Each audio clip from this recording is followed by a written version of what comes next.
أعوذ بالله من الشيطان الرجيم. بسم الله الرحمن الرحيم. الحمد لله رب العالمين الرحمن الرحيم مالك يوم الدين إياك نعبد وإياك نستعين اهدنا الصراط المستقيم صراط الذين أنعمت عليهم غير المغضوب عليهم ولا الضالين.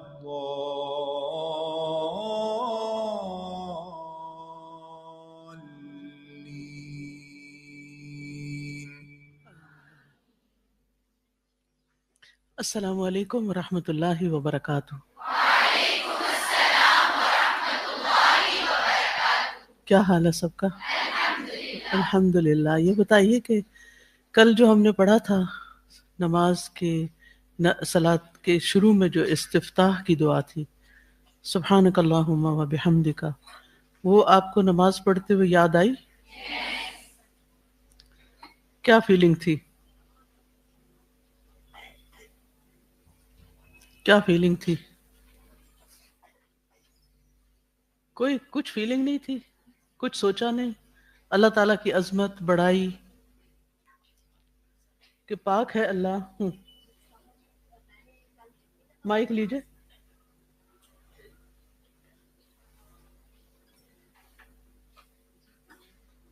جتنی دفعہ بھی میں نے نماز اسٹارٹ کی نا تو وہ روٹین میں جو ہم پڑھ رہے ہوتے ہیں سبحانک اللہم و بحمدک، پھر ایک دم سے میں نے کہا نہیں یہ بھی پڑھنا ہے اور اس کے بعد اللہم بائد بھی پڑھنا ہے، وہ دعا بھی پڑھنی ہے. اور وہ پراپر وہ سارے فیلنگز لا کے وہ جو بھی اس کے آپ نے ڈیٹیل میں ترجمہ اور وہ ساری ایکسپلینیشن بتائی تھی تو وہ کر کے وہ فیلنگ کے ساتھ میں نے پڑھی. الحمدللہ بہت اچھا لگا. اور نماز جیسے وہ لمبی بھی ہو جاتی ہے اگر آپ اس میں کافی تسبیحات پڑھتے ہو وہ بھی ہو جاتا ہے، سجدے بھی اچھے ہو جاتے ہیں کیونکہ آپ بار بار کہہ رہے کیونکہ ہوتے ہیں اگر نماز میں. آغاز اچھا ہو جائے جی تو پھر باقی نماز پر بھی اثر پڑتا ہے، باقی نماز بھی توجہ ہو جاتی. جی آپ. جی استاذہ، سب سے پہلے تو جب ہم نے تکبیر بولی اللہ اکبر رفع یدین کے وقت تو وہ آپ کی بات بالکل ٹھیک تھی کہ کیجولی ہمیں عادت پڑ جاتی ہے ہم ہاتھ ایسے رکھتے ہیں، اور اس کا بہت ڈفرینس تھا جب ہم نارملی ہاتھ رکھتے تھے اور کل جب باقاعدہ کھڑے ہو کے تو لگ رہا تھا جیسے خیالات کی دنیا سے پھر واپس آئے ایک دفعہ اور. مطلب ایک تو انٹینشنل کوشش ہوتی ہے اور ایک جب اللہ اکبر رفع یدین میں صحیح سے کیا تو وہ دوبارہ سے جو تھا فوکس کلیئر ہوا. الحمدللہ. جی اللہ کی جو کبریائی کا احساس اللہ اکبر کرتے ہوئے ہوا کہ وہ اتنا بڑا اور میں اتنی کمتر اس کی بندی. وہ ذہن میں آتا تھا کہ صحابہ جب نماز پڑھتے تھے ان کا رنگ پیلا پڑ جاتا تھا، اور یہ فیلنگ بہت اچھے سے آئی اللہ اکبر کبیرہ والحمدللہ کثیرہ یہ پڑھتے ہوئے. جی قرۃ العین. پیاری استاذہ، کل جب ہم نے یکسوئی کے اوپر بہت بات کی نا کہ نماز کے اندر یکسوئی بہت ضروری ہے، فوکسڈ ہونا، تو میں سوچ رہی تھی نماز پڑھتے ہوئے کہ ہماری یکسوئی کیوں نہیں ہوتی. تو اس کا ایک ریزن نظر آیا کہ ہماری کمیونیکیشن اسکل اسٹرانگ نہیں ہے. 5 دفعہ ہم اللہ کے سامنے کمیونیکیٹ کرتے ہیں لیکن ہمارا دل کسی اور طرف ہوتا ہے. تو استاذہ جی میں ایک واقعہ پہ چیز پڑھی تھی. 18 سینچری میں ایک فریڈرک ایک ایمپرر تھا، اس نے ایک تجربہ کیا. اس نے کہا کہ میں دیکھنا چاہتا ہوں کہ ہر پیدا ہونے والا بچہ جو ہے وہ جب پہلی دفعہ بولتا ہے تو کیا زبان بولتا ہے.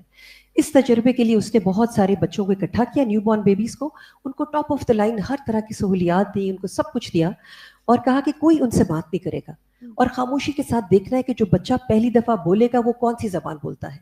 اب یہ ہوا استاذہ ہر طرح کی ان کو سہولیات دی گئیں، ہر طرح کی فیسلٹیز دی گئیں، لیکن یہ ہوا کہ لیک آف کمیونیکیشن کی وجہ سے وہ سارے بچے کچھ عرصے میں مر گئے. تو استاذہ میں یہ سوچ رہی تھی کہ دیکھیں ہم نماز پڑھتے ہیں، اللہ سے کمیونیکیٹ کرتے ہیں، ہمارے دل تبھی تو مردہ ہوتے ہیں کہ ہماری کمیونیکیشن اسکل اسٹرانگ نہیں ہے. تو مجھے بہت حیرت ہوئی اس بات پہ کہ اتنا اس کا فائدہ ہے اور اتنا دیکھیے امپورٹنس ہے یہ چیز. جی آپ نازیہ. استاذہ کا فوکس کی یہ جو بات ہے نیچے نماز ہو رہی ہے، نماز دے دیتا مسجد بھیج دے. تو ایک چیز میں کل سوچ رہی تھی کہ ہم نے پڑھا تھا کہ نظروں کی حفاظت سے بھی اس چیز میں بڑا فائدہ آتا ہے کہ غض بصر سے آپ کی جو عبادات ہے اس میں بالکل حلاوت پیدا ہو جاتی ہے. بالکل. اور دوسری چیز خصوصاً مجھے نا سجدے میں یاد آ رہی تھی یہ چیز کہ یہ بندگی کا سب سے اعلیٰ مرتبہ اعلیٰ مقام بندے کے لیے سب سے بلند ترین مقام سجدہ ہے. ماریا اس کو مسجد لے جائیں, مسجد چھوڑ کے آ جائیں. یہ جا تو اذان سن کے مسجد جا رہا تھا اور مجھ سے پہلے یہاں پہنچ گیا. اندر سے بھی آواز آ رہی تھی نا. آ جاؤ. چل ماریا اٹھا لو اس کو, اٹھا کے لے. ہاں آپ مسجد جاؤ, مسجد دادا کے پاس مسجد جاؤ, ٹھیک ہے.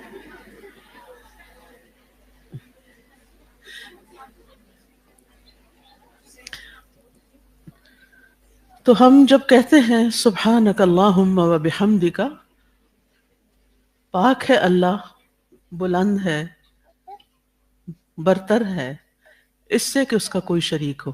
اللہ تعالی ہاں بلند ہے, برتر ہے اس سے کہ اس کا کوئی شریک ہو. کوئی اس کا شریک نہیں, نہ اس کا رب ہونے میں, نہ اس کی بادشاہت میں, نہ اس کی ملکیت میں, نہ قدرت میں, نہ اختیار میں, نہ فیصلوں میں, نہ تخلیق میں, نہ اس کی صفات میں, نہ ہی اس کے ناموں میں, نہ اس کے علم میں, نہ اس کی حکمت میں, نہ ولایت میں. پاک ہے اللہ. جب ہم کہتے ہیں نا سبحانکا, تو پاک ہے اللہ اس بات سے کہ اس کا کوئی ساتھی ہو, بیوی ہو, بیٹا ہو, اولاد ہو, کوئی مددگار ہو. پھر پاک ہے اللہ اور برتر ہے اس بات سے کہ اس کو کبھی اونگ آئے یا نیند آئے, یا وہ تھکے یا بھولے یا غافل ہو, یا وہ کوئی عبث بیکار کام کرے, یا اپنے بندوں پر ظلم کرے, یا کوئی اسے روک سکے یا اس کے فیصلوں کو لوٹا سکے. اللہ عز و جل پاک ہے اور برتر ہے اس بات سے کہ کوئی اسے کھلائے,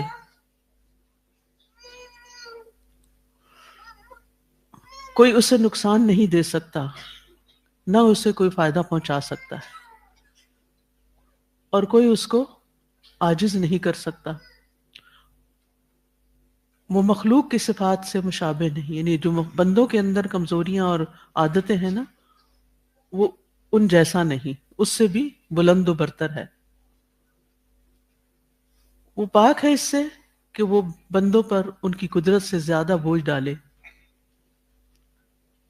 اس کی کوئی مثال نہیں, کوئی نظیر نہیں, کوئی اس کا ہمسر نہیں, کوئی اس کا ثانی نہیں.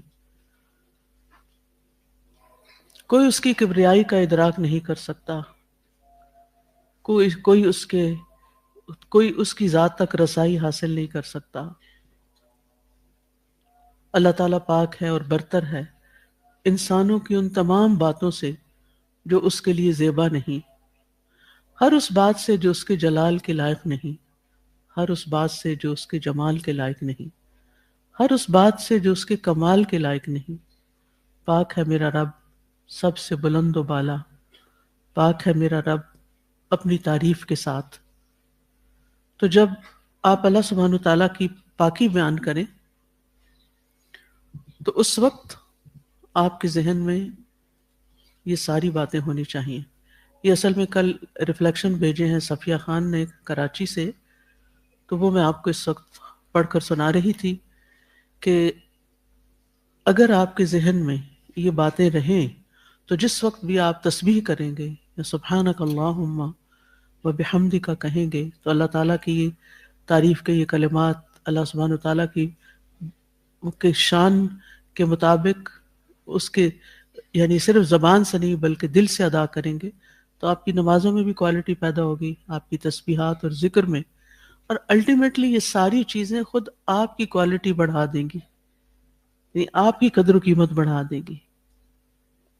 جس محبت اور جس توجہ اور جس شوق کے ساتھ آپ اللہ سبحانہ تعالیٰ کی حمد و ثنا کریں گی, تو پھر جواب میں آپ کو کس سے انعام ملے گا؟ اللہ سبحانہ تعالیٰ سے. اور وہ کتنا بڑا ہوگا آپ سوچ بھی نہیں سکتے. اسی طرح ہما سمیع نے اپنے ریفلیکشنز بھیجے ہیں. کل بات ہو رہی تھی یکسوئی کی، تو ہم نماز میں توجہ کیوں نہیں کر پاتے، ہم نماز میں یکسو کیوں نہیں ہو پاتے، حالانکہ نماز ہمیں یکسوئی سکھانے کے لیے آتی، لیکن خود نماز میں ہی ہم یکسو نہیں ہوتے. تو وہ لکھتے ہیں کہ اس کی ایک بنیادی وجہ ملٹی ٹاسکنگ کی عادت ہے، اور یہ عادت ہماری زندگی میں بہت شامل ہو گئی ہے. یعنی ایک ہی وقت میں ہم ایک سے زیادہ کام کر رہے ہوتے ہیں، اور اسی وجہ سے ہماری زندگیوں میں سکون اور اطمینان بھی کم ہو گیا ہے. ہم چاہ کر بھی فوکس نہیں کر پاتے کیونکہ ہمیں فوکس کرنے کی عادت ہی نہیں رہی. چونکہ وہ حفظ بھی کراتی ہیں تو وہ کہتی ہیں کہ میں حفظ کی طالبات کو جو ٹاسک دیتی ہوں وہ یہ کہ فوکس کرنے کے لیے وہ کچھ ایکسرسائزز کریں، کچھ طریقے اختیار کریں، جن میں سے سب سے پہلے یہ سوچیں کہ نبی صلی اللہ علیہ وسلم غار حرا میں جو خلوت اختیار کرتے تھے، تو اس سے کیا پتہ چلتا ہے کہ فوکس بڑھانے کے لیے کیا کرنا چاہیے. کچھ دیر کے لیے تنہائی ضروری ہے جس میں آپ صرف اپنے آپ کے ساتھ ہوں. تو خود کو دن میں 5 سے 10 منٹ ہر چیز سے کاٹ کر صرف خاموشی کے ساتھ کائنات میں غور و فکر کریں.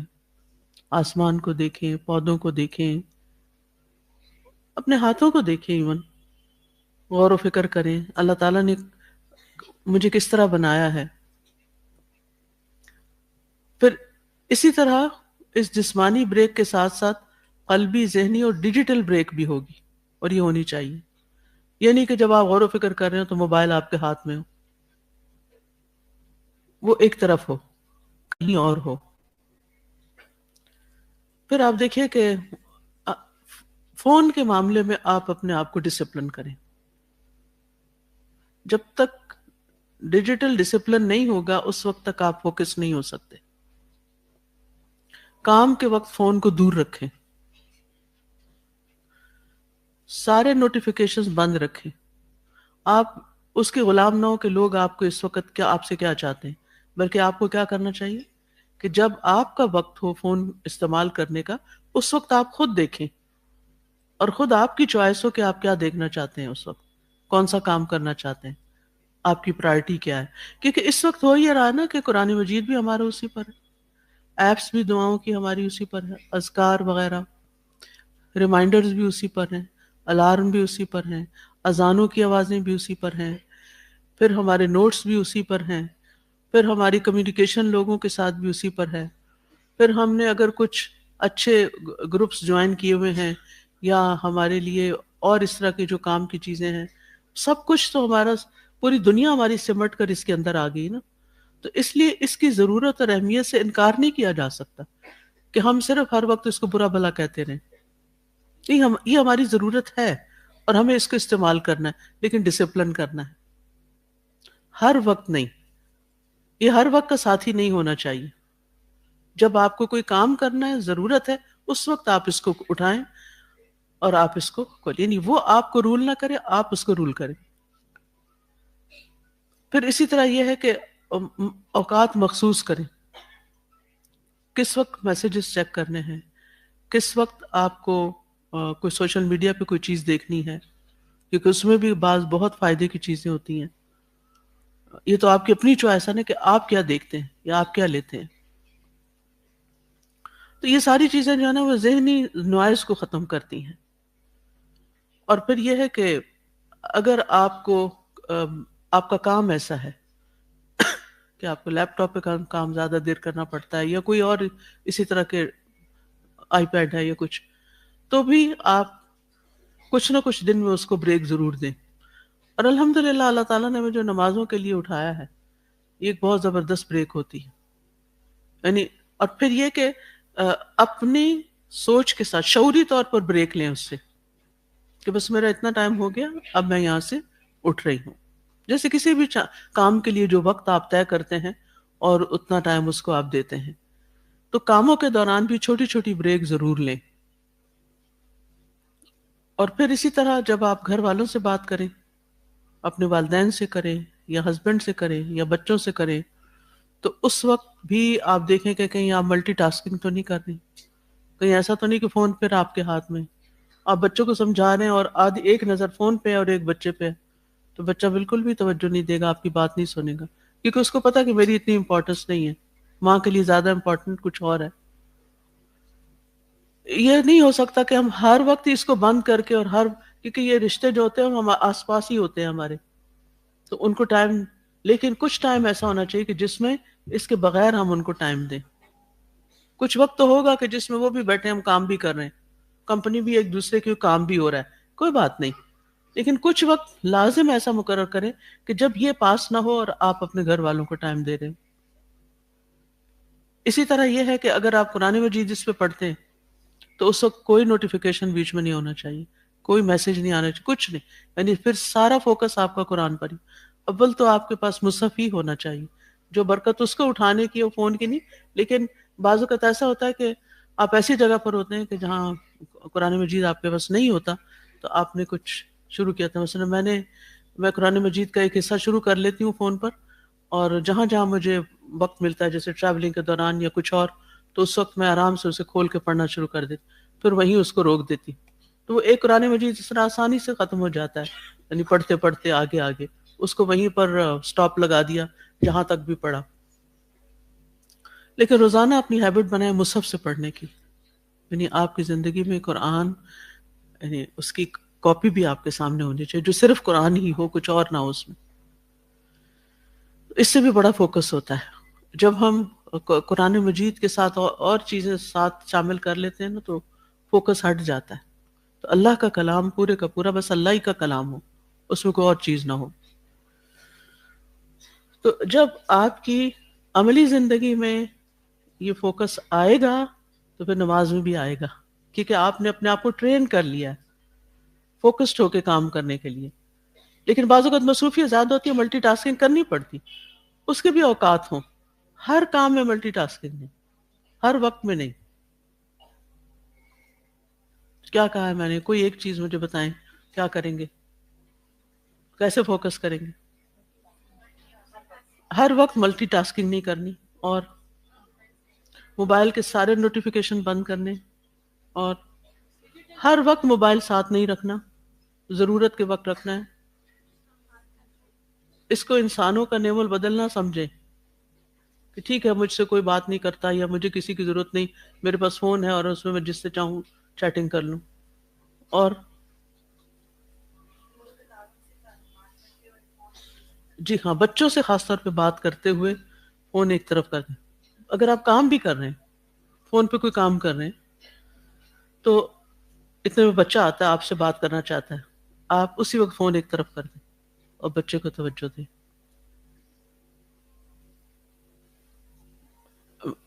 میری زندگی چونکہ تھوڑی سی مختلف ہے، مسلسل بعض اوقات میٹنگز کرنا پڑتی ہیں، بعض اوقات کہیں شارٹ وزٹ ہوتا ہے، مصروفیت ہوتی ہے، اور یہ کام میں آج سے نہیں، جب میرے بچے چھوٹے تھے اس وقت سے کرنی۔ پہلے تو فون نہیں ہوتا تھا، لیکن جب چھوٹا بیٹا جو ہے اس کی دفعہ فون وغیرہ بھی آ گیا، اور بھی چیزیں، کام بھی میرا بہت بڑھ گیا۔ لیکن اگر میری میٹنگ کے دوران بھی وہ آ جاتا تھا نا، تو میں میٹنگ چھوڑ کے پہلے اس کی بات سنتی تھی پوری طرح متوجہ ہو کر، اور اس کو اتنا کانفیڈنس تھا، وہ دوسروں سے کہتا تھا کہ اگر ماما کہیں بھی ہوں گی نا اور میں ان کو بلاؤں گا وہ آ جائیں گے میرے لیے۔ تو بچوں کے اندر یہ یقین ہونا چاہیے کہ ہماری ماں ہے، اگرچہ وہ دوسروں کو ٹائم دے رہی ہے لیکن وہ ہماری ماں ہے۔ بعض لوگ جب کام کرنے لگتے ہیں، دین کا ہی کام کرنے لگتے ہیں، درس و تدریس یا اور اس طرح کے کام کرنے لگتے ہیں، تو پھر اس وقت وہ اپنے بچوں کو بالکل اگنور کر دیتے ہیں۔ ان کو یہ فیل ہونے لگتا ہے کہ ہماری ماں کی زندگی میں ہماری کوئی امپورٹنس نہیں۔ یہ نہیں ہونا چاہیے، ان کو پتا ہونا چاہیے کہ نہیں، ہم اپنی ماں کے لیے امپورٹنٹ ہیں اور ہونے بھی چاہیے۔ یہ نہیں کہ مجبوری کے مارے کہ اب وہ نہیں کرے گی تو پتہ نہیں کیا ہو جائے گا، نہیں، یہ ان کا حق ہے جو ان کو دینا چاہیے۔ اور اسی طرح والدین کا بھی حق ہے، تھوڑی دیر ایسی ہو ضرور ان کے پاس بیٹھے، اس سے آپ کی زندگی میں بہت برکت آئے گی۔ آپ کر کے دیکھیں، یعنی شعوری کوشش، یہ نہیں کہ ہر وقت ہش ہش میں مصروف ہوں، ہاں میں پھر کر لوں گی بات، نہیں، ضرور ایک ٹائم دیں ان کو. میرے والد تھے, ہم نے اپنے والد سے سیکھا. میرے والد تھے جب سارے یعنی دوپہر کو, یعنی ان کا ہمارا کلینک نیچے ہی تھا اور اوپر ہمارا گھر تھا, تو دوپہر کو بھی گھر آتے تھے.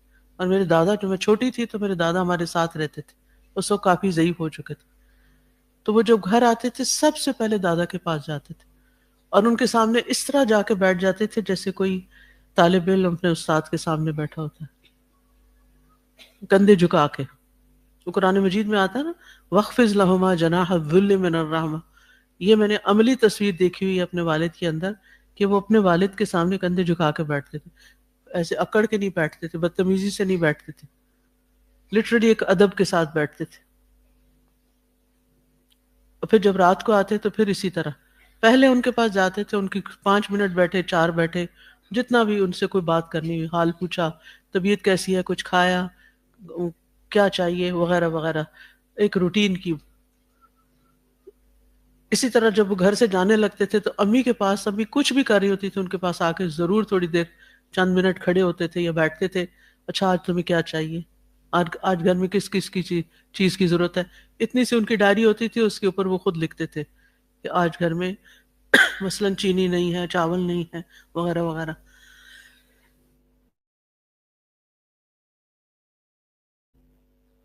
گھر والوں کو تھوڑی سی بھی توجہ دینا, چند منٹس کی بھی دینا, لیکن فوکسڈ ہو کے, سب کچھ چھوڑ کے, پوری طرح ان کی طرف متوجہ ہو کے, بہت لانگ ٹرم اس کے فائدے ہوتے ہیں. چونکہ اللہ تعالیٰ نے اپنی عبادت کے بعد سب سے بڑا حق کس کا رکھا ہے, سب کو پتہ ہے, والدین کا.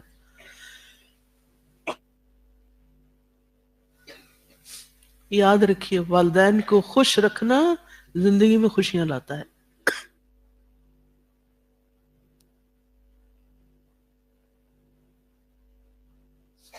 کیا کہا میں نے؟ یس. آپ بہت قابل نہیں بھی ہوتے نا, تو بھی والدین کی جو دعائیں ہوتی اور والدین کی جو محبت ہوتی ہے پھر آپ کے ساتھ, وہ دنیا میں آپ کو ریوارڈ دیتی. اور والدین کی نافرمانی حدیث کے مطابق کیا لاتی؟ انسان اس وقت تک مرتا نہیں جب تک اس کو اس کی سزا نہیں ملتی دنیا میں, جو ماں باپ کو ستاتا ہے. تو اس سے توبہ کرنی چاہیے, کیونکہ ہم سب انسان ہیں, ہم کمزور ہیں, ہم سے غلطیاں ہوتی ہیں, اس کی معافی مانگ لینی چاہیے. ماں باپ سے بھی سوری کر لینا چاہیے اور اللہ تعالیٰ سے بھی معافی مانگ لینی چاہیے. تو معافی جب ہم مانگتے ہیں تو اللہ تعالیٰ العفو ہے. عفو کا کیا مطلب ہے؟ معاف کرنے والا, اور وہ معاف کرنے کو پسند کرتا ہے. یعنی یہ نہیں کہ اب غلطی ہو گئی ہے ہم اللہ تعالیٰ سے اب معافی مانگیں, اللہ تعالیٰ کیا سوچیں, نہیں. اللہم انک عفو تحب العفو فاعف عنی, اللہ مجھے معاف کر دے, میں نے اپنی جان پہ ظلم کیا, اپنے ماں باپ کو ستایا, ان کو تنگ کیا, اس کی جو سزا تو دنیا میں مجھے دینا چاہتا تو وہ تجھے معاف کر. کیونکہ معاف کرنے کا مطلب یہ ہے کہ اللہ تعالیٰ اب آپ سے خوش ہے اور اللہ تعالیٰ اب آپ کو سزا نہیں دے گا. یہ مطلب ہوتا ہے معاف کرنے کا. یعنی اللہ تعالیٰ نے معاف کر دیا, کیا مطلب ہے؟ کہ اب اللہ تعالیٰ آپ کو اس گناہ پر سزا نہیں دے گا. تو کیا آپ چاہتے ہیں کہ والدین کی کرس یا والدین کی آہیں اور والدین کی تکلیف بھری بات جو ہے وہ آپ کو زندگی میں دکھ دے؟ نہیں چاہتے نا, ہم کوئی بھی نہیں چاہتا. لیکن ہم میں سے کوئی یہ دعوی سمیت میرے کوئی دعویٰ نہیں کر سکتا کہ آج تک ہم نے اپنے ماں باپ کو تنگ نہیں کیا. ایک بے ہوشی کا زمانہ ہوتا ہے جیسے ابھی چھوٹے بچے کا تھا, اور ایک ہوتا ہوش میں آ کے. چلے ہوش میں آ کے اگر ہم نے نہیں بھی کبھی تنگ کیا تو اس دوران بچے ماں باپ کو کتنا تنگ کرتے ہیں, بعض اوقات بلا وجہ ضد شروع کر دیتے ہیں. تو ماں باپ کا تو حق ادا کیا ہی نہیں جا سکتا, چاہے وہ اچھے ماں باپ ہیں یا نہیں ہیں, کسی صورت بھی, کیونکہ انہوں نے بہرحال ہمارے پیدا کرنے میں, ہمیں پالنے بڑھانے میں بہت کچھ تکلیفیں اٹھائی ہوتی. تو اگر زندگی میں خوشیاں چاہتے ہیں نا تو ماں باپ کو خوش کرنے کی کوشش کریں. پھر ہو سکتا ہے آپ کہیں گے نہیں ہمارے ماں باپ تو کبھی خوش ہی نہیں ہوتے, میں جو ابھی کر لوں وہ نہیں خوش ہوتے. یہ سوچتے ہیں نا, انہوں نے نہیں خوش ہونا, لہٰذا میں اپنی زندگی گزاروں گی جیسے میرا دل چاہتا ہے. نہیں, بعض ماں باپ اتنے ایکسپریسو نہیں ہوتے, اتنے اظہار نہیں کر سکتے. ٹھیک ہے, تو آپ نے آپ نے شعوری کوشش کرنی ہے، کیونکہ یہ دو کام جو ہے نا جو زندگی میں کر لے وہ کامیاب ہو گیا، ایک اللہ کا حق دینے والا اور ایک بندوں کا، اور بندوں میں سے بھی ماں باپ کا حق دینے والا. کیونکہ جو ماں باپ کا دے دیتا ہے نا پھر وہ کیا کرتا ہے، باقیوں کو بھی دے دیتا ہے، پھر باقیوں کو دینا مشکل نہیں ہوتا. سب سے زیادہ ضد ہم ماں باپ کے ساتھ ہی کرتے ہیں، سب سے زیادہ نخرے انہی کو دکھاتے ہیں، سب سے زیادہ انہی کے آگے ہوتے ہیں، انہی کو تنگ کرتے ہیں. باقی تو پھر برابری کا معاملہ کرتے ہیں نا، کہ آپ اچھا کریں گے تو کوئی اچھا کرے گا آپ کے ساتھ، اگر آپ اچھا نہیں کریں گے تو آپ کے بہن بھائی بھی آپ کے ساتھ اچھا نہیں کریں گے. کیونکہ relationship is always two ways, یہ بھی یاد رکھیں. تعلقات ہمیشہ دو طرفہ ہوتے ہیں، کوئی not a single relation ship one sided نہیں ہوتا، سوائے اس کے کہ ماں جو ہوتی ہے نا وہ بچہ جو بھی کرے وہ پھر بھی اس کے لیے کرتی ہے، لیکن عمومی طور پر ریلیشن شپ ون سائیڈڈ نہیں ہوتا، قائم ہی نہیں رہتا. تو اس لیے اگر آپ چاہتے ہیں کہ لوگ آپ کے ساتھ اچھا کریں تو آپ کو کیا کرنا ہے، آپ بھی ان کے ساتھ اچھا کریں، ورنہ وہ آپ سے ایک طرف ہو جائیں گے، آپ کو آپ کے حال پہ چھوڑ دیں گے. ٹھیک ہے، آپ کی مرضی جو چاہیں کریں. تو بہرحال نماز، چونکہ ہمارا موضوع یہ ہے کہ ہم نے نماز میں خشوع اختیار کرنا ہے، یکسوئی اختیار کرنی ہے، تو نماز میں یکسو ہونے سے پہلے ہمیں کس میں یکسو ہونا ہے؟ ہم نے اپنی عملی زندگی میں، روزمرہ کی زندگی میں بھی یکسوئی اختیار کرنی ہے. ٹھیک ہے، چلیے ہم آگے چلیں. نحمده ونصلی علی رسولہ الکریم، اما بعد فاعوذ باللہ من الشیطان الرجیم، بسم اللہ الرحمن الرحیم. رب اشرح لی صدری ویسر لی امری واحلل عقدۃ من لسانی یفقہوا قولی. بسم الله الرحمن الرحيم. قد أفلح المؤمنون الذين هم في صلاتهم خاشعون والذين هم عن اللغو معرضون. آج ہم دعائے استفتاح، جو استفتاح کی دعائیں ان میں سے آخری دعا پڑھیں گے. پڑھیے. الحمدللہ حمد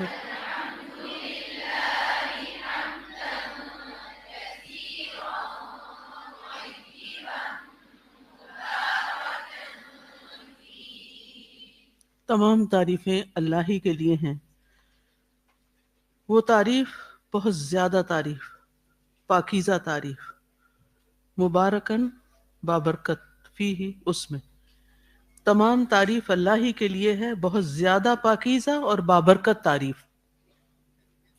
یعنی اللہ تعالیٰ کی تعریف پاکیزہ تعریف، سچی تعریف اور بابرکت تعریف.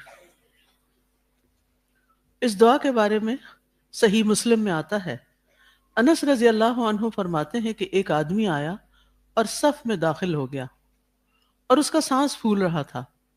اس نے کہا الحمدللہ حمدن کثیرا طیبا مبارکا فیہ. جب رسول اللہ صلی اللہ علیہ وسلم نماز سے فارغ ہوئے تو فرمایا تم میں سے نماز میں یہ کلمات کہنے والا کون ہے؟ لوگ خاموش رہے. آپ نے دوبارہ فرمایا کہ تم میں سے یہ کلمات کہنے والا کون ہے؟ اس نے کوئی غلط بات نہیں کہی، کیونکہ پہلی دفعہ وہ سامنے نہیں آیا، تو آپ نے فرمایا کوئی غلط بات نہیں ہوئی. تو ایک آدمی نے عرض کیا کہ میں آیا تو میرا سانس پھول رہا تھا، تب میں نے یہ کلمات کہے. آپ نے فرمایا کہ میں نے 12 فرشتوں کو دیکھا جو ان کلمات کو اوپر لے جانے کے لیے جھپٹ رہے تھے. یعنی اتنے زیادہ پسندیدہ کلمات تھے یہ کہ وہ فرشتے آپس میں مقابلہ کر رہے تھے کہ ہم لے کر جائیں ان کلمات کو اوپر. تو اس سے کیا پتہ چلتا ہے کہ اللہ کی تعریف پر مبنی کلمات اللہ تعالیٰ کو بہت محبوب ہوتے ہیں. ایک اور بات یہ پتہ چلتی ہے کہ نماز کی مخصوص دعاؤں کے علاوہ کوئی اور ذکر، جیسے اس شخص نے یہ کہا، یہ والے کلمات کہے، اس ذکر کی وجہ سے نماز فاسد نہیں ہوتی، نماز نہیں ٹوٹتی. نماز ٹوٹتی دنیا کی کوئی بات کرنے سے یا کسی اور زبان میں باتیں کرنے سے. اگر وہ نماز یعنی کہ نماز کی جو شرائط ہیں ان کو پورا کر رہا ہے اور اس میں کوئی ایسا ذکر آ گیا تو اس سے نماز ختم نہیں ہوتی. پھر یہ کہ نبی صلی اللہ علیہ وسلم کو اللہ سبحانہ وتعالی فرشتے دکھا دیتا تھا جبکہ ہم فرشتے نہیں دیکھ سکتے. اللہ سبحانہ وتعالی نے نبی صلی اللہ علیہ وسلم نے کس کس فرشتے کو دیکھا ہوا؟ جی ہاں، سب سے پہلے تو جبرائیل علیہ السلام کو دیکھا تھا. کب دیکھا تھا؟ سدرۃ المنتہا پہ اور غار حرا میں، یس، جب وہ وحی لے کر آئے تھے.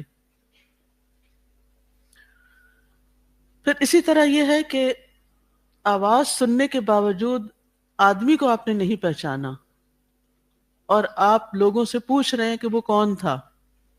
اس سے کس بات کا پتہ چلتا ہے؟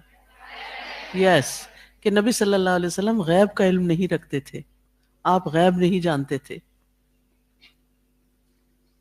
تو اس دعا میں بھی الحمدللہ کہا گیا کہ ہر قسم کی تعریف اللہ کے لیے، شکر اللہ ہی کے لیے، اس کے علاوہ کوئی اور اس کا حقدار نہیں.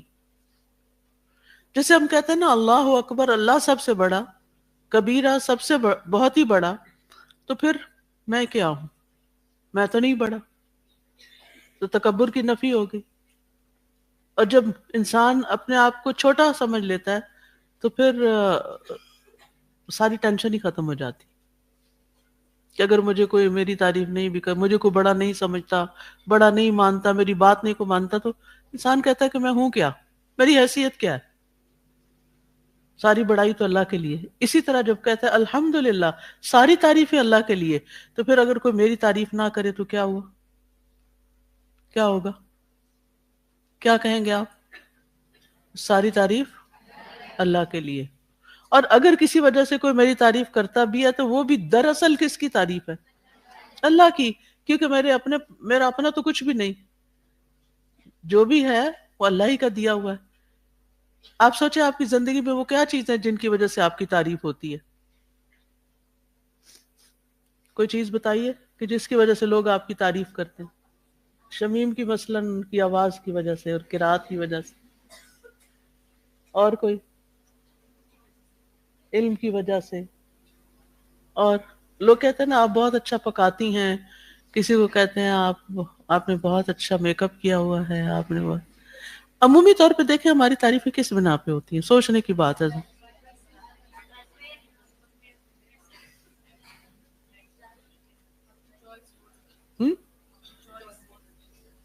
چوائس، ہاں چوائس بہت اچھی ہے، تمہاری یہ عادت بہت اچھی ہے. اور کبھی آپ لسٹ بنائیں نا کہ لوگ میری کس کس بات پہ تعریف کرتے ہیں، کتنی لمبی لسٹ بنے گی؟ کتنی بنے گی؟ شاید سوچنا پڑے.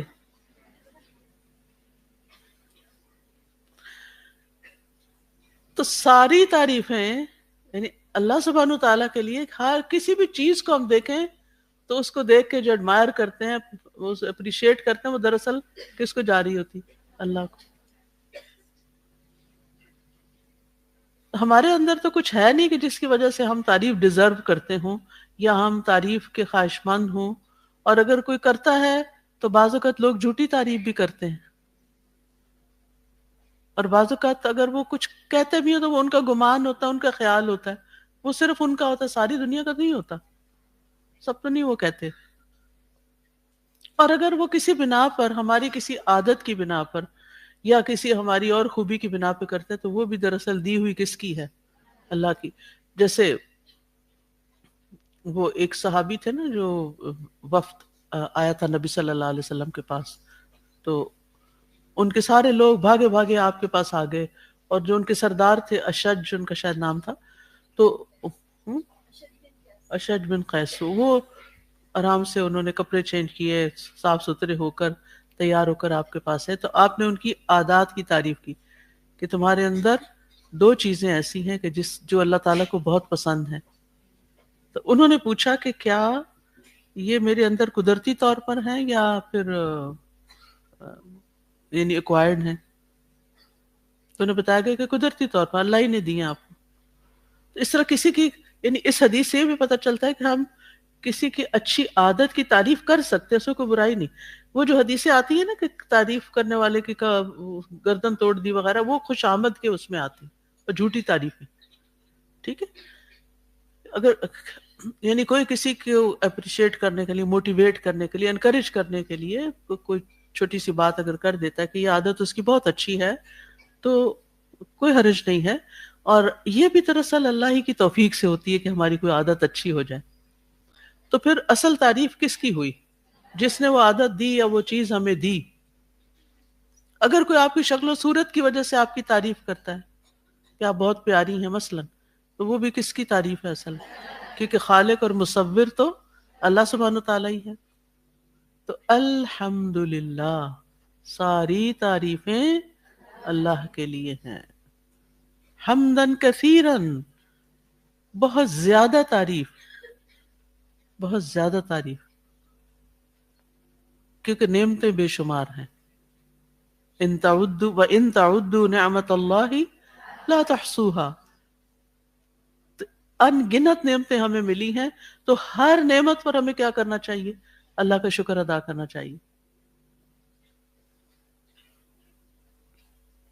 آج کل وہ کہتے ہیں نا کہ ڈوپامین کے آپ نے لفظ بہت عام ہو گئے، بز ورڈ ہے نا، تو لوگ مختلف طریقوں سے اس کو بڑھاتے رہتے ہیں. اور خاص طور پہ جو لوگ ایڈکشن کا شکار ہوتے ہیں تو ان کو وہ چیز چاہیے ہوتی ہے جس کی وجہ سے ان کا بڑھ. تو ریسنٹلی میں سن رہی تھی کسی کو، تو وہ کہہ رہے تھے کہ بہترین جو ڈوپامین ہے جو انسان کو لانگ ٹرم فائدہ دیتا ہے وہ گریٹیٹیوڈ کی وجہ سے آتا ہے، شکر ادا کرنے کی وجہ سے. کہ آپ اللہ تعالیٰ کا بھی شکر ادا کریں اور بندوں کا بھی شکر ادا کریں، آپ خوش رہیں گے. یہ خوش رہنے کا راز ہے. کسی نے آپ کے لیے کچھ بھی کیا ہے، آپ اس پر شکر گزار ہوں، اس سے کیا ہوگا؟ آپ کی نعمتیں اور بڑھیں گی. کچھ لوگ بڑے خود غرض ہوتے ہیں نا، آپ ان کے ساتھ جتنا بھی احسان کریں وہ لے کے، وہ سمجھتے ہیں ہمارا حق ہے، اور لے کے شکل بھی نہیں دکھاتے، غائب ہو جاتے ہیں، مانتے بھی نہیں آپ کا احسان. کوئی بات نہیں، آپ وہ طلب ہی نہ رکھا کریں، لیکن وہ ان کے حق میں اچھا نہیں ہوتا. اگر ہم شکر گزار نہیں تو یہ ہمارے حق میں اچھا نہیں، کسی اور کا کچھ نقصان نہیں. تو جو دینے والا ہوتا ہے نا، جو خیر بانٹنے والا ہوتا ہے، وہی خوش رہ سکتا ہے. تو اس لیے چاہے کسی کی خدمت ہو، چاہے کسی کو کھلانا ہو، چاہے کسی کے لیے کچھ پکانا ہو، چاہے کسی کے لیے کچھ بنانا ہو، چاہے کسی کو پڑھانا ہو، چاہے کسی کا سبق ہی سن لینا ہو. کچھ لوگ ہوتے ہیں جیسے حفاظ وغیرہ ہوتے ہیں، وہ کیا چاہتے ہیں کہ کوئی ان کا سبق سن لے. ایسا ہی ہے، ان کا بہت دل چاہتا ہے کہ کوئی ہمارا سبق سن لے، کیونکہ لوگ ٹائم ہی نہیں دیتے سبق سننے. اگر آپ کسی کا بھی سبق سنتے ہیں، اور اس کے لیے ضروری نہیں کہ آپ حافظ ہوں، کسی کا بھی سبق سنتے ہیں تو آپ دراصل ان کے ساتھ کیا کر رہے ہوتے ہیں؟ احسان کر رہے ہوتے ہیں. اور ان پر احسان کرنے والے دراصل کس کے ساتھ کر رہے ہوتے ہیں؟ اپنے اللہ پر احسان. لا حول ولا قوة. ان احسنتم احسنتم لانفسکم. آپ نے کسی کے ساتھ اچھا کیا، ان کا سبق ہی سن لیا، یہ بھی ایک نیکی ہے، بہت بڑی نیکی ہے. تو آپ کے ساتھ واپس آپ پہ آئے گا، وہاں سے آپ کو ملے گا. آپ سوچ ہی نہیں سکتے. آپ سوچیں گے یہ اچانک میرے لیے یہ خیر کہاں سے آ گئی، میں نے تو مانگی بھی نہیں تھی. بن مانگے آپ کو ملے گا. تجربہ کر کے دیکھیں، بغیر احسان جتائے دوسروں کے ساتھ احسان کریں، پھر دیکھیں نتیجے کیا نکلتے ہیں. ابھی بات آپ کے دل میں ہوگی کہ وہ پہلے سے پوری ہوئی ہوگی. ایسے ایسے مواقع آئیں گے.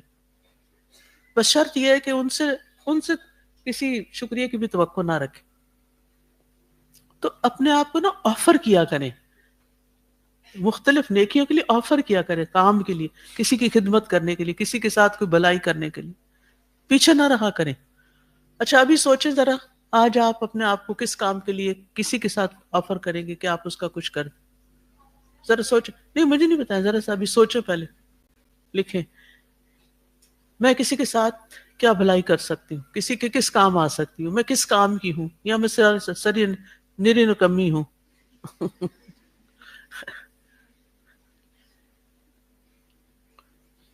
سوچے صبح سے میں نے کسی کے لیے کیا کام کیا، کسی کو کیا فائدہ پہنچایا. آج صبح سے میں نے کس کس کو کوئی فائدہ پہنچایا. کوئی چیز آپ کو یاد آئی؟ بہت کم ہے نا، کم ہے نا. سارا وقت ہم نے کس کے بارے میں سوچا؟ اپنے بارے میں. مجھے یہ چاہیے، مجھے وہ چاہیے، میرے ساتھ یہ نہیں ہوتا، مجھے میرے ساتھ وہ نہیں ہوتا. صرف مطلب، بے مطلب ہو جائے. کوئی بتائے گا، شیئر کرے گا آج آپ نے کس کے ساتھ کو اچھا کیا، کوئی فائدہ پہنچایا؟ جی بیٹا آپ بتائیے. ماشاء اللہ. اور پھر یہاں بھی پہنچ گئی، یہ کہتے، اور پھر آپ یہاں بھی پہنچ گئی، پڑھنے بھی آ گئی. آپ کو پتا ہے کہ نبی صلی اللہ علیہ وسلم نے ایک مرتبہ اپنی مجلس میں یہ بات پوچھی تھی نا، کیا آج کس نے مریض کی عادت کی؟ ایک ہاتھ کھڑا ہوا، حضرت ابوبکر صدیق رضی اللہ عنہ. کس نے جنازہ پڑھا؟ حضرت ابوبکر صدیق. تو اور بھی کچھ پوچھا تو میں. السلام علیکم جی. آج روزہ کس نے رکھا ہوا ہے؟ یس، حضرت ابوبکر صدیق. السلام علیکم استاد. اور کیا تھا؟ آواز آ رہی؟ ہاں صدقہ. ہاں صدقہ کس نے کیا؟ میں عرض کر رہی تھی کہ میں ذرا نے پورا آج کرنے اپنی دیجیے، ذرا سا ساتھیوں پورا. کا شکریہ ادا کیا بہت، جی جو ذرا میرا سا میں خیال پورا کر لوں، میں اپنی بات پوری کر لوں. جی ابھی بات ہو رہی. تو حضرت ابوبکر صدیق ہی ہر بات پہ ہاتھ اٹھا رہے تھے. تو وہ سابقون السابقون میں پھر وہی ہے نا. اور یہ سارے کام فجر کی نماز سے پہلے کر لیے تھے. ہم فجر سے پہلے کیا کیا کرتے ہیں؟ موڈ آف کرتے ہیں. ہمیں اٹھا کیوں دیا؟ نماز پڑھو. تو پھر ان کا مقام کہاں ہوں گے اور ہم کہاں ہوں گے؟ تو یہ بتا رہی ہیں کہ یہ صبح صبح کسی بیمار کی عادت کے لیے گئی، اس کو فروٹ پیش کر کے آئی ہیں. تو میں ان سے پوچھ رہی ہوں، تو پھر تو آپ یہاں بھی پہنچ گئی، آ گئی کلاس میں. اچھا ہاسٹل میں، ٹھیک ہے. وہ بڑا موقع ہے، ہاسٹل میں تو اکٹھے رہتے ہیں، بڑا موقع ہے آپ کے پاس دوسروں کی خدمت کرنے کا. جی آپ نہیں نہیں کوئی بات نہیں، کوئی بات نہیں. چونکہ حضرت ابوبکر کی بات ہو رہی تھی. ساتھیوں کا بہت شکریہ جو بہت زیادہ میرا خیال کرتی ہیں. کوئی میرے لیے دوائی سجیسٹ کر رہی ہوتی ہے، کوئی گھر سے کھانا لے کے آ رہی ہوتی ہے. تو 2-3 تو ساتھی ہیں میرے، ویسے تو روز کرتی ہوں جو کرنا ہے، لیکن آج بھی میں نے جب آپ نے پوچھا آج کیا کیا تو وہ میں گئی. بالکل. اسے وہ ٹیلی فون کی جو بات کی نا استاد گزر گئی، لیکن موبائل کھولنے کی کہ میں نے شروع میں یہاں رہنا شروع کیا تو گھر میں کیونکہ عادت تھی بچوں کو صبح اٹھانے کی، تو میں انہیں ٹیلی فون کرتی نماز کے وقت، تو اس سے بات نہیں کرتی تھی، صرف ڈرنک کرتی. بعد میں پھر یہ ہوتا تھا کہ پتہ نہیں اسکول کو دیر نہ ہو جائے تو دوبارہ جب کرتی تو جیسے کھولنے کے نقصان کی ایک دم کیسے کیا. تو انہیں مجھے کہا کہ وہ ہاں اٹھ تو گئے امی، پانی نہیں آ رہا ٹینکی میں. اب میں جو کچھ بھی پڑھ رہی تھی نا، میرا دھیان ادھر ہی تھا کہ پتہ نہیں پانی آ رہا ہے. اس کے بعد میں نے پڑھ چکی اور پھر جب کیا تو اس نے 15 منٹ کے بعد آ گیا تھا. تو میں نے وہ وقت اپنا، تو اب میں بالکل صبح میں بالکل موبائل نہیں کھولتی. بالکل کسی کو بھی نہیں کرنا چاہیے فون، نہ رات کو نہ صبح، اس کے درمیان میں. کیونکہ صبح شام کیا کرنا چاہیے؟ وَسَبِّحُوهُ بُكْرَةً وَأَصِيلًا. اسی میں سکون اور اطمینان ہے. ٹھیک ہے. اچھا تو بہرحال یہ بھی شعوری کوشش کی ضرورت ہے. ٹھیک. اور یہ اللہ تعالیٰ کا شکر ادا کرنے کا ایک طریقہ ہے کہ اللہ نے ہمیں نعمت دی اور میں نے اس نعمت کو شیئر کیا. یہ عملی شکر ہے. شکر جو ہے یعنی ایک ہے نا، حمد کا ایک معنی تعریف اور پھر شکر گزاری بھی ہے. تو شکر گزاری صرف باتوں سے نہیں ہوتی، لپ سروس نہیں ہوتی.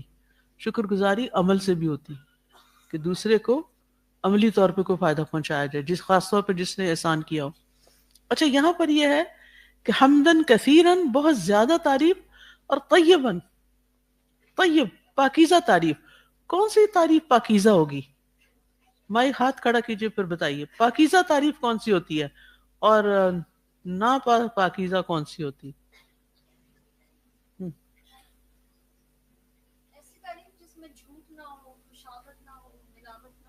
طیب تعریف ہوگی. جی ہاں، ایسی تعریف جس میں کوئی ریاکاری نہ ہو. کچھ لوگ ہوتے ہیں نا کہ مثلاً کسی مجلس میں بیٹھے ہوتے ہیں تو زور زور سے کہتے ہیں سبحان اللہ، الحمدللہ. میں ان کی نیت تو شک نہیں کرتی، لیکن مجھے یہ طریقہ کبھی پسند نہیں آیا. بعض قراء پڑھ رہے ہوتے ہیں یا کوئی نعت خوان ہوتا ہے یا کوئی لیکچر دے رہا ہوتا ہے اور وہ بیچ بیچ میں سبحان اللہ سبحان اللہ زور زور سے کہہ رہے ہوتے ہیں. یہ کس قسم کی تعریف اور کس قسم کا سبحان اللہ؟ ٹھیک ہے، تو طیباً پاکیزہ تعریف جس میں کوئی ریاکاری نہیں، کوئی اپنی ناموری کا جذبہ نہیں کہ میری ناموری ہو. وہ کہے واہ کیا یہ تو اللہ کی تسبیح کیسے بیان کرتا ہے. یعنی کچھ لوگوں کی آواز اچھی ہوتی ہے نا، پھر وہ سب کو سنا سنا کے کوئی ایسی چیز پڑھ رہے ہوتے ہیں. مقصد ان کا اللہ کی تعریف کرنا نہیں ہوتا، لوگوں کی تعریف حاصل کرنا ہوتا ہے.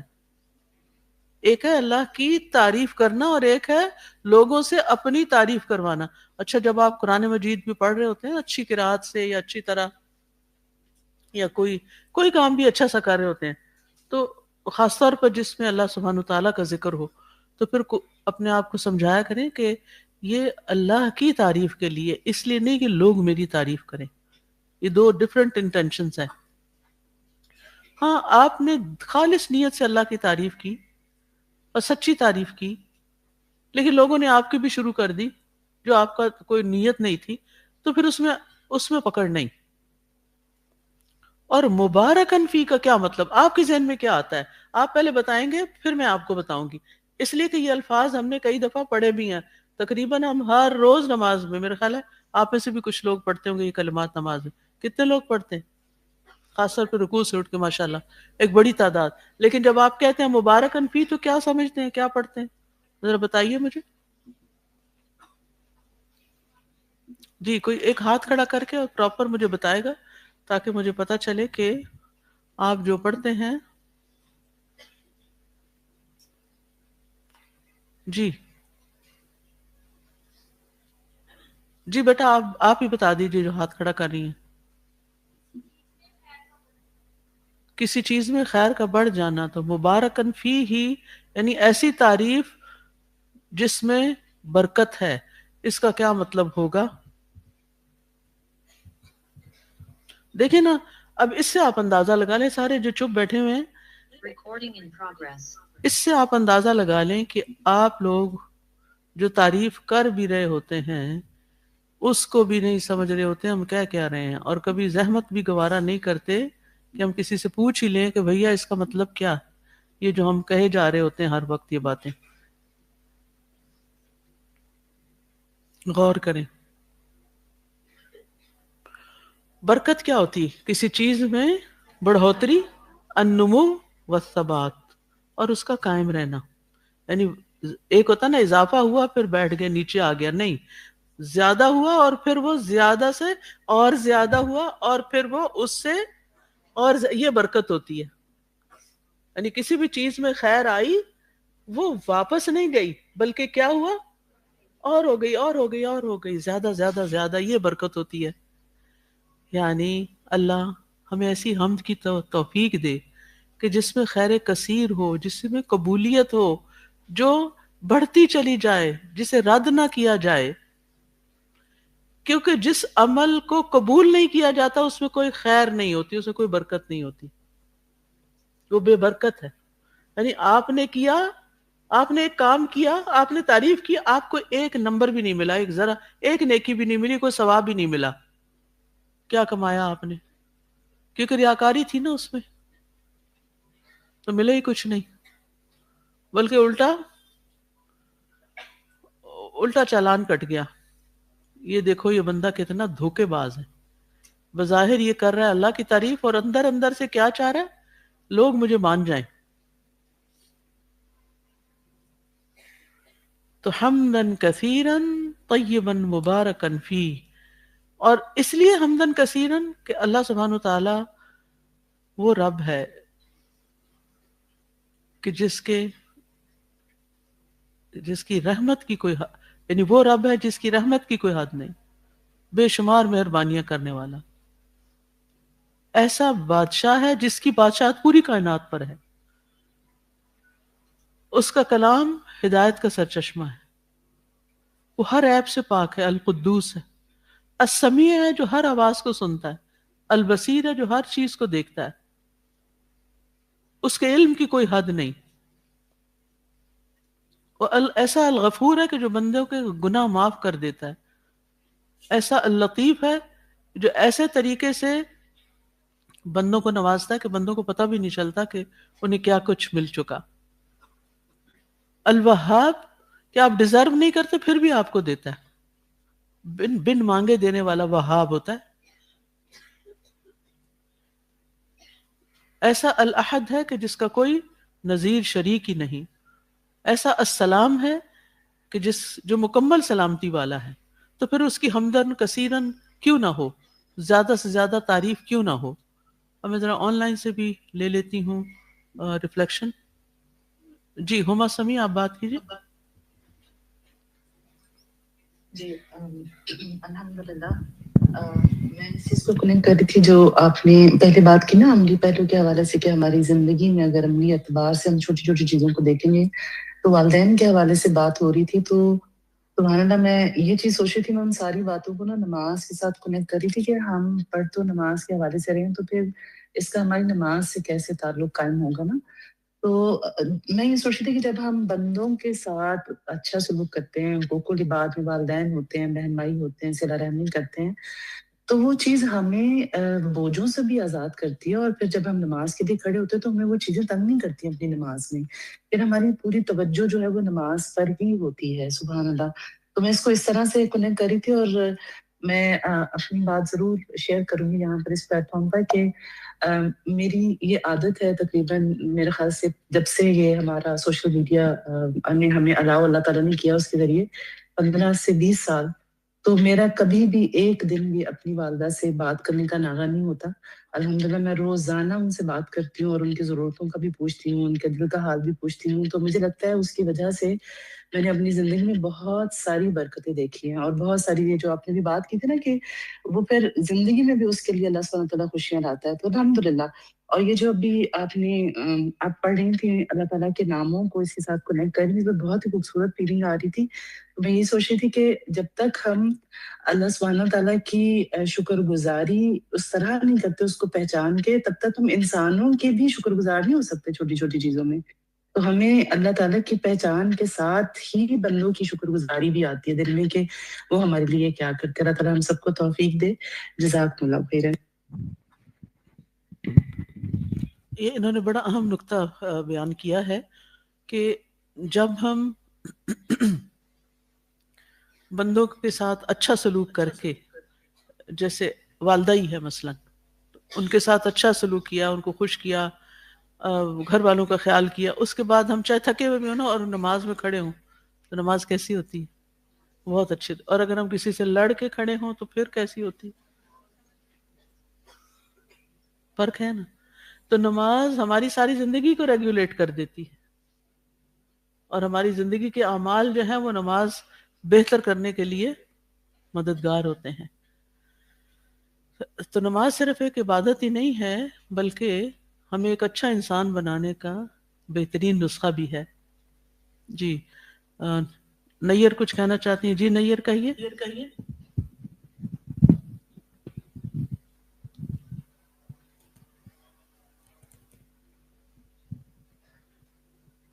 جی استاد الحمدللہ کثیرہ، بہت ہی اچھا لگا الحمدللہ یہ جو دعا کی آپ نے ڈیفینیشن کروائی ہے الحمدللہ۔ اور دوسری بات یہ کہ یہ جو بھی آپ نے ٹائم ٹیبل کی بات کی تھی، تو الحمدللہ اس میں ایک چیز میرا جو ایکسپیرینس ہے وہ یہ کہ آپ نے ایک لیکچر میں بتایا تھا کہ اپنے دن کو جو ہے نا 3 حصوں میں ڈیوائڈ کر دیں، سب سے پہلے عبادت، پھر خدمت، اور پھر دعویٰ کا جو بھی کلاسز آپ لیتے ہیں یا پڑھتے پڑھاتے ہیں۔ تو الحمدللہ استاذہ جی اس پر عمل کرنے سے مجھے اپنا ٹائم مینیج کرنے میں بہت الحمدللہ مدد ملی ہے۔ جزاک اللہ خیرا کثیرا۔ یعنی ہماری زندگی میں 3 اہم ترین کام ہیں، ٹھیک ہے؟ سب سے پہلا عبادت، دوسرا خدمت، اور تیسرا دعوت۔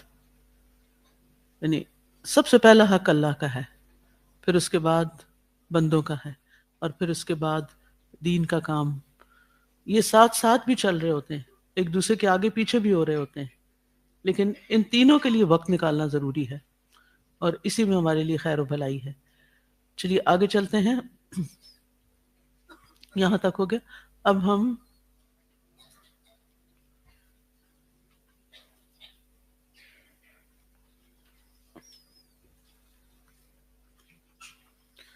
اگلی دعا کیا ہے؟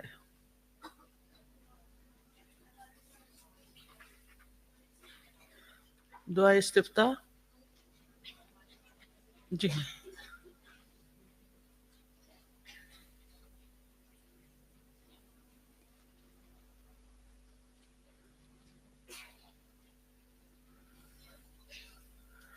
نماز تہجد کے لیے دعا استفتاح، کیونکہ حدیث میں ایسا آیا ہے اس لیے اس کو اس کے ساتھ خاص کر دیا گیا۔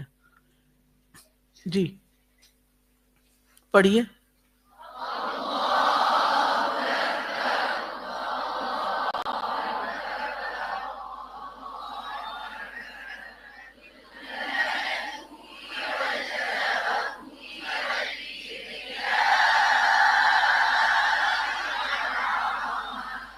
جزاک اللہ خیر۔ اللہ اکبر، اللہ سب سے بڑا ہے، ذو الملکوتی، کامل ملکیت والا، والجبروتی، اور غلبے والا، والکبریائی، اور بڑائی والا، والعظمتی، اور عظمت والا۔ اللہ سب سے بڑا ہے، کامل ملکیت والا، غلبہ والا، بڑائی اور عظمت والا۔ اس سے پہلے کہ ہم دعا کی شرح کریں، ہم تھوڑی سی بات نماز تہجد کے بارے میں کریں گے۔ نماز تہجد بھی ان اعمال میں سے ہے جس کی وجہ سے انسان اللہ کے نزدیک بہت بڑا مرتبہ حاصل کر لیتا ہے۔ نیند قربان کرنا آسان کام نہیں۔ جب انسان اللہ کے لیے اپنی نیند قربان کرتا ہے، اپنا نرم گرم بستر چھوڑ دیتا ہے، تو یہ اللہ تعالیٰ کی محبت کی علامت ہے، کیونکہ محبت ایک قربانی مانگتی ہے نا۔ نماز تہجد متقین اور محسنین کی صفات میں سے ہے۔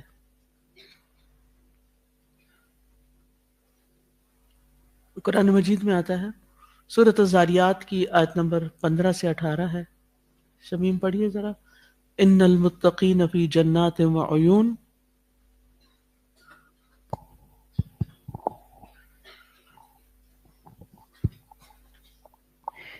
إن المتقين في جنات وعيون آخذين ما آتاهم ربهم إنهم كانوا قبل ذلك محسنين كانوا قليلا من الليل ما يهجعون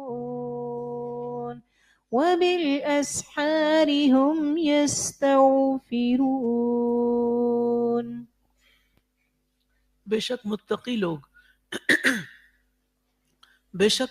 لوگ باغوں اور چشموں میں ہوں گے، لینے والے ہوں گے جو ان کا رب انہیں دے گا، یقیناً وہ اس سے پہلے محسنین میں سے تھے، نیکی کرنے والے تھے۔ وہ رات کے بہت تھوڑے حصے میں سوتے تھے اور رات کی آخری گھڑیوں میں وہ بخشش مانگتے تھے، اللہ سے استغفار کرتے تھے۔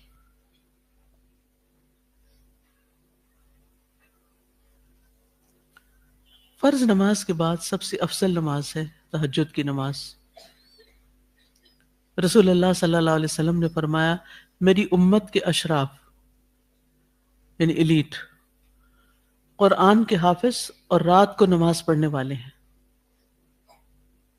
بعض لوگ حفظ بھی کر لیتے ہیں لیکن رات کی نماز نہیں پڑھتے، تو حفظ کرنے کے بعد اس کا عملی اظہار کہاں ہوتا ہے کہ نمازوں میں پڑھا جائے اس کو، اور وہ بھی تہجد میں۔ اللہ سبحانہ وتعالیٰ ایسے بندوں سے محبت کرتا ہے۔ یہ لوگ جنت کے خوبصورت گھروں کے وارث ہیں۔ رسول اللہ صلی اللہ علیہ وسلم نے فرمایا، جنت میں ایک منزل ایسی ہے جس کا اندر باہر اور باہر اندر سے نظر آتا ہے، یعنی گلاس کے جیسے ہوتے ہیں، ابو موسیٰ اشعری نے کہا اللہ کے رسول یہ کس کے لیے ہے؟ فرمایا جو گفتگو میں نرمی کرے، یعنی آرام سے بات کرے، نرم بات کرے، کھانا کھلائے، اور رات کو جب لوگ سو رہے ہوں تو اللہ کے لیے قیام کرے. جب لوگ آرام کر رہے ہوں تو یہ نہ سوچے سبھی سو رہے ہیں تو میں بھی سو جاؤں، تو وہ رات کو قیام کرے. اور کس کے لیے؟ صرف اللہ کے. دن کو تو نمازیں کوئی نہ کوئی دیکھ ہی لیتا ہے نا، تو رات کی نماز کا تو کسی کو نہیں پتا کون اٹھتا ہے اور کون نہیں اٹھتا. ابن القیم کہتے ہیں قیام اللیل حفظان صحت کے اسباب میں سے سب سے زیادہ نفع مند سبب ہے، اور بہت سے لا علاج امراض کو روکنے والے امور میں سب سے زیادہ روکنے والا ہے، اور جسم، روح اور دل کو بہت چاق و چوبند رکھنے والا ہے. یحییٰ ابن معاذ کہتے ہیں دل کا علاج 5 چیزوں میں ہے. نمبر 1 تدبر کے ساتھ قرآن پڑھنا، نمبر 2 پیٹ کو خالی رکھنا، نمبر 3 قیام اللیل، نمبر 4 سحری کے وقت اللہ کے سامنے عاجزی اور انکساری کرنا، نمبر 5 نیک لوگوں کی مجلس میں بیٹھنا، اچھی مجلس اختیار کرنا. اس سے انسان کا دل اچھا ہو جاتا ہے. تہجد کا وقت عشاء کے بعد سے طلوع فجر تک ہے، لیکن رات کے پچھلے پہر یا نصف رات میں اٹھنا زیادہ فائدہ مند ہے. یعنی اگر آپ عشاء کی نماز کے بعد بھی چند نفل پڑھ لیتے ہیں تو تہجد ہو جاتے ہیں.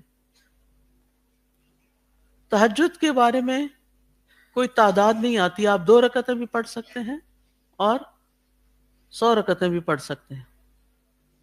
ٹھیک ہے. نبی صلی اللہ علیہ وسلم کا زیادہ تر معمول 11 رکعتیں تھی، اور یہ رکعتیں 2 کر کے پڑھنی چاہیے.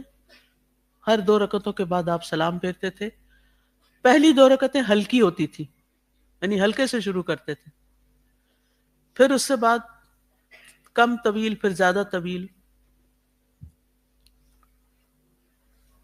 تو اللہ اکبر یعنی اللہ اکبر کہہ لیا اور 3 دفعہ کا اللہ اکبر اللہ اکبر اللہ اکبر، ہاتھ باندھے اللہ اکبر ذو الملکوت والجبروت والکبریاء والعظمت.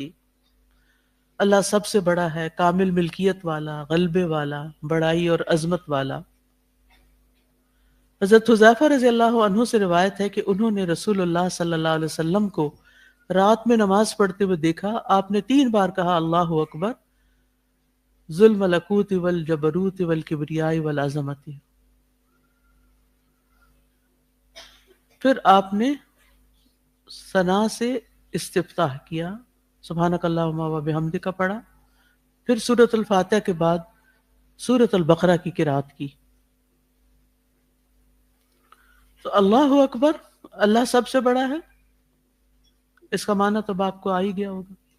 صرف ترجمہ نہیں آنا چاہیے بلکہ عملی زندگی میں اس کو بڑا کرنا ہے، سب سے بڑا ماننا ہے.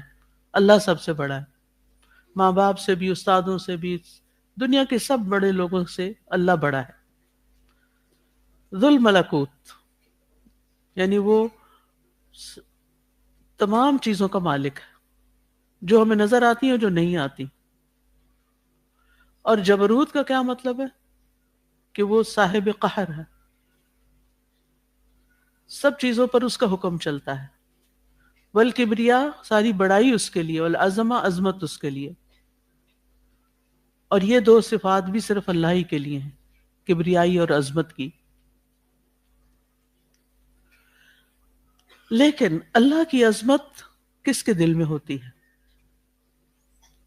جس کے دل میں اللہ کی پہچان ہوتی ہے.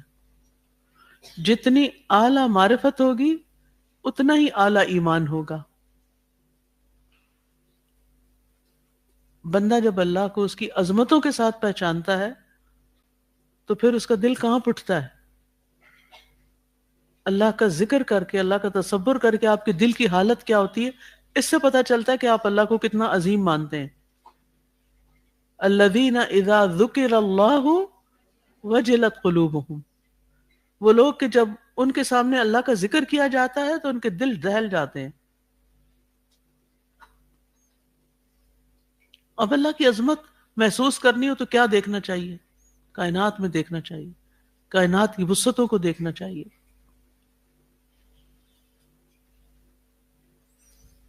اور آپ دیکھیے کہ جب تک دوربین ایجاد نہیں ہوئی تھی نا تو لوگوں کو اتنی وسعتوں کا پتہ نہیں تھا.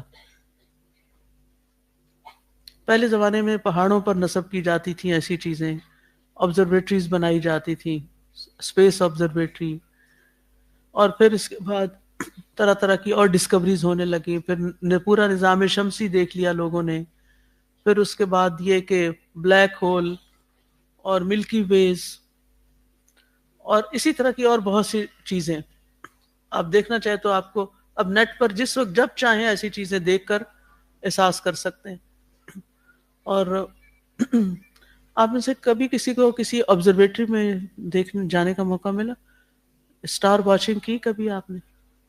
کس نے کی؟ آپ نے کی ہے کبھی؟ آپ ٹھیک ہے باہر کے ملکوں میں ایسی چیزیں ہوتی ہیں کہ بالکل ڈارک میں بڑی بڑی دوربینیں لگی ہوئی ہوتی ہیں جس میں آپ وہ چیزیں دیکھتے ہیں جو نیکڈ آئی سے نظر نہیں آتی.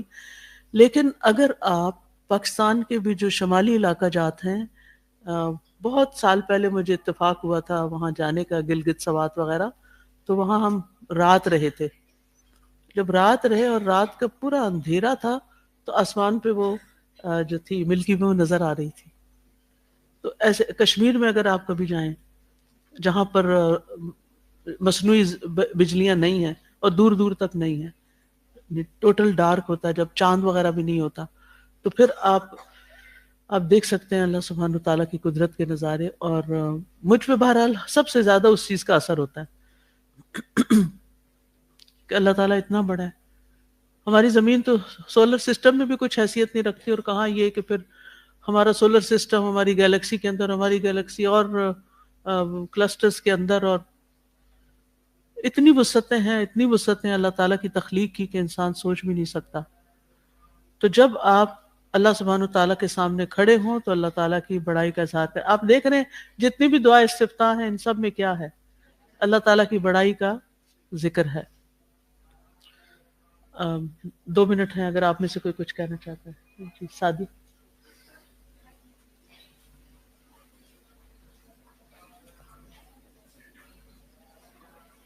جو وسعت کی بات ہو رہی ہے نا، ابھی تو 2 کائنات، منٹ ہیں، آپ کیوں ہل جل کیوں شروع ہو گئی ہے؟ 2 منٹ بڑی بات ہوتی ہے، سنیں ان کو. جی کائنات کی جو وسعت ہے نا، it's unimaginable in the sense کہ یہ کنسسٹنٹلی ایکسپینڈ کر رہی ہے. سازش جی اس پہ اضافہ ہوتا چلا جا رہا ہے، اور یہ جو کانسٹلیشنز ہیں، گلیکسیز ہیں، یہ بنتے چلے جا رہے ہیں، بنتے چلے جا رہے ہیں، بنتے چلے جا رہے ہیں. تو ہم تو کچھ بھی نہیں جانتے. اور پھر ہماری کیا حیثیت پلانٹ ارتھ، سولر سسٹم کی بات کی ساتھ جانے کہ کیا ہے، چھوٹا سا ایک پلانٹ ہے، اور اس میں پھر ہم ایک چھوٹے سے ایک حقیر بندہ، مگر سبحان اللہ، اللہ تعالیٰ ہمیں جانتا ہے، اللہ تعالیٰ ہمیں پہچانتا ہے، ہمارے دل کا معاملہ اس کو پتہ ہے. تو اٹس سو امیزنگ نا. تو اس سے ایک خاص یعنی کہ اللہ تعالیٰ کے لیے کبریائی جو ہے وہ اتنی بڑھ جاتی ہے. یا اللہ تو کیا ہستی ہے، اور ہم کیا چیز سمجھ، ہاں ہم کیا ہیں. اسٹل یو نو اباؤٹ اس، ان اینڈ آؤٹ سب آپ کو پتہ ہے. بالکل. پیچھے بچی کھڑی ہے، ان کو دیجیے. السلام علیکم استاذہ. آپ نے جو بھی بات کی، میں لاسٹ ایئر دیوسائی گئی تھی، تو وہاں پہ نا مجھے ایگزیکٹلی سیم منظر نظر آیا، کیونکہ نا ہم لوگ ٹریول کر رہے تھے تو ہم نے جیپ کی بھی لائٹس بند کر دی تھی، اور قریب کوئی نہ کوئی بلڈنگ تھی نہ کوئی گھر تھا، اور وہ پورا ایک سیدھا سا ایک ایریا، وہاں پہ نہ درخت بھی نہیں ہے، مطلب کوئی ورٹیکلی کچھ ہے نہیں، اور سیدھا بس آسمان نظر آتا ہے آپ کو. تو ایگزیکٹلی سیم منظر دیکھنے کو مجھے ملا ملکی وے گیلیکسی. اور اس وقت میں سوچ رہی تھی کہ سورہ ملک کی آیت مجھے یاد آئی کہ اللہ تعالیٰ فرماتے ہیں نا کہ ہم نے آسمانے جو زمین ہے اس کو ستاروں سے اڈورن کیا، آسمانی دنیا کو. تو مجھے اس وقت میں سوچ رہی تھی کہ اگر یہ دنیا ہے تو پھر جنت کیا ہوگی. مجھے ایسا فیل ہوتا ہے کہ میں جنت میں ہی آ گئی ہوں.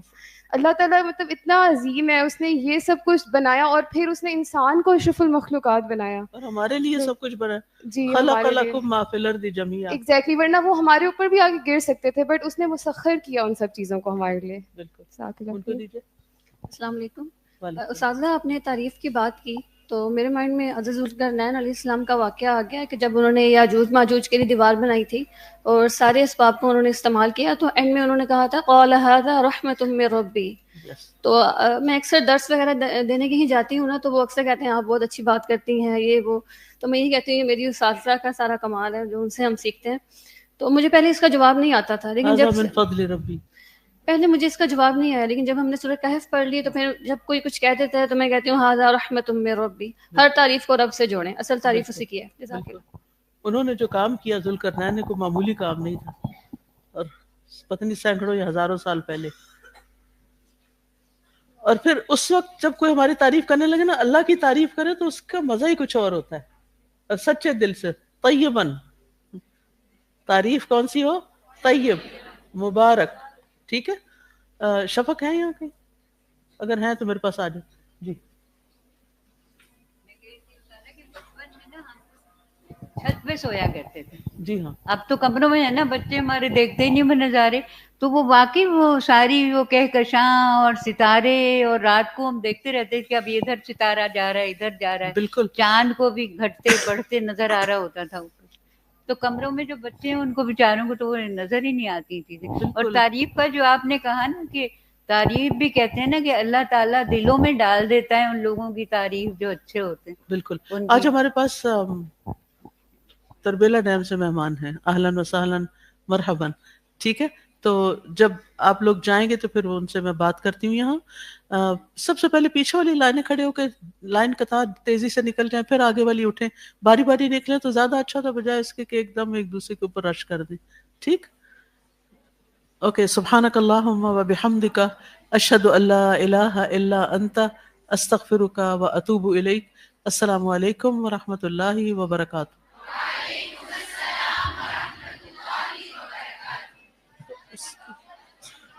اللهم صل على محمد وعلى آل محمد كما صليت على إبراهيم وعلى آل إبراهيم